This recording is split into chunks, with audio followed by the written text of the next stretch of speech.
going on? I'm East Coast Pete. Welcome to my show with no name. I'm having a look at Peter Tork.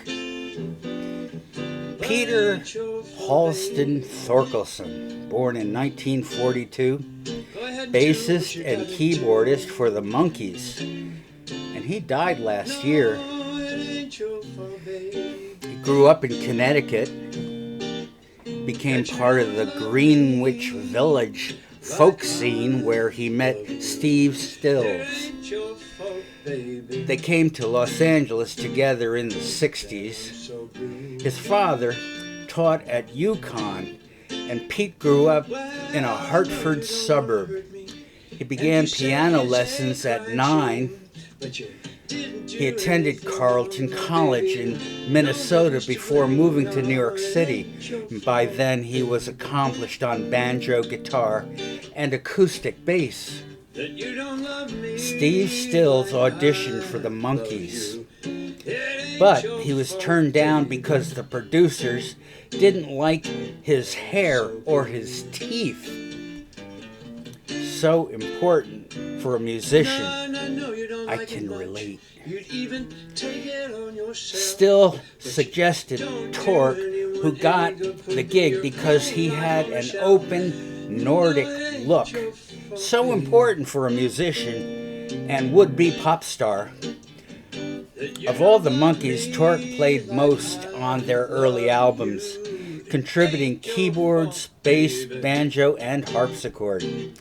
Not in the first chair. In the show, he was the lovable dummy, the butt of jokes, similar to Tommy Smothers. He was just as popular as a teen idol as the other three.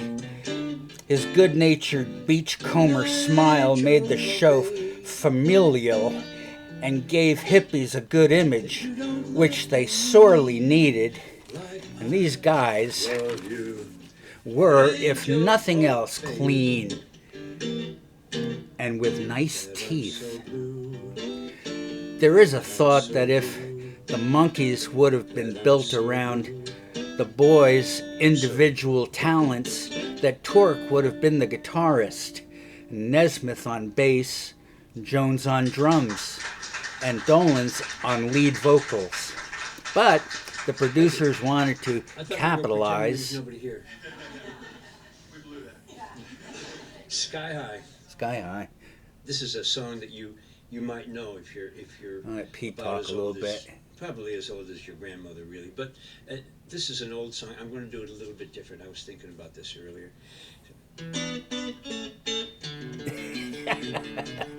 Well, I thought love was only true in fairy tale. So, for someone else, the producers wanted to capitalize on David Jones' charismatic foreigner accent and nearly androgynous but clean, good looks. So when Davey sang, Mickey was the drummer, even though he had no experience with it. And when Mickey, who was the best vocalist, sang, Davey was found behind the drums, which he could play, by the way. The bass guitar lineup was pretty arbitrary. There were 6 Monkees albums released while the show was in progress. 4 of them went to number 1.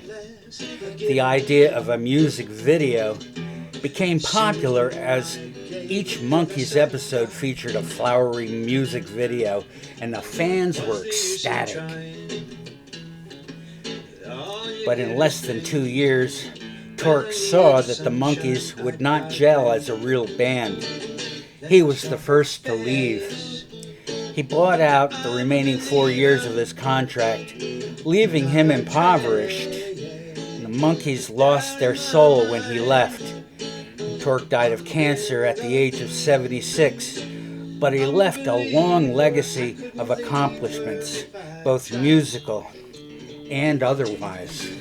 You probably have heard that Professor Tork was a college teacher for a time. You can imagine what that must have been like going to one of his classes. I'll bet you the roster filled up quickly. disappointment haunted all my And it's funny because, Peter Tork is actually a very serious-minded person, but somehow he was expected to act the fool, and he did a great job of it. I'm thinking maybe you want to watch a fool who really inside has a heart. And that describes Pete Tork. This is the heart of the Monkees. All right, Pete, settle down, settle down. Thanks for being with me on my show with no name.